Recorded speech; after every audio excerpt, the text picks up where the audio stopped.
Lady అఘోరీగా పేరు పొందినటువంటి శ్రీనివాస్ అనే వ్యక్తి అతను చేసినటువంటి అరాచకాలకి బలైనటువంటి ఈ కుటుంబం చాలా నిరుపేద కుటుంబం. మీ అందరికీ తెలియదు అసలు అఘోరి ఏంటి, అతని పరిస్థితి ఏంటి. లేడీ అఘోరీగా పేరు పొందినటువంటి ఆ వ్యక్తి గురించి తెలియని కొన్ని విషయాల్ని, ఏ మీడియా వారికి కూడా తెలియని కొన్ని విషయాల్ని మా శశి టీవీ ద్వారా ఈరోజు బట్టబయలు చేసే ఆ కార్యక్రమం అయితే నేను చేయడానికి ముందుకు వచ్చాను. ఇది నా చేతిలో ఉన్నటువంటి ఎఫ్ఐఆర్.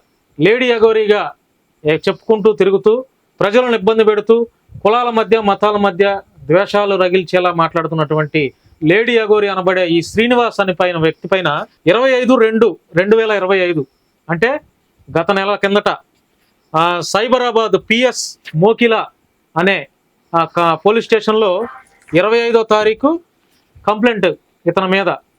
ఏంటి కంప్లైంట్ అంటే, కంప్లైంట్ ఇచ్చిన మహిళ పేరు నేను చెప్పను కానీ ఇది ఎఫ్ఐఆర్ కాపీ.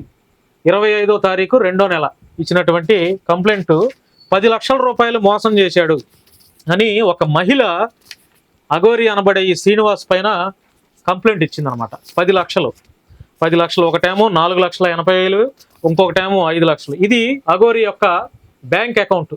ఇది హెచ్డిఎఫ్సి బ్యాంక్. ఇది శ్రీ శివవిష్ణు బ్రహ్మ అల్లూరి నెన్నాల్ మంచిర్యాల్. ఇది అతని యొక్క బ్యాంక్ డీటెయిల్స్. ఇది ఆ అఘోరి అనబడే శ్రీనివాస్ యొక్క చెక్కి సంబంధించినటువంటి అకౌంట్ డీటెయిల్స్. ఇది ఏ మహిళ అయితే డబ్బులు వేశారో ఆ మహిళ ఎప్పుడు వేశారో 5వ తారీఖు 2వ నెల 2025న 4,80,000 రూపాయలు వేసినటువంటి రిసిట్. ఇది అదే 4వ తారీఖు 2వ నెల 25, ఇదేమో 5, ఇది 4, అంటే 4-5 తేదీల్లో దాదాపుగా 9,80,000 రూపాయల ట్రాన్సాక్షన్ జరిగింది ఈ లేడీ అఘోరి అనబడే ఈ శ్రీనివాస్. ఇది 5 లక్షల రూపాయల రిసిట్.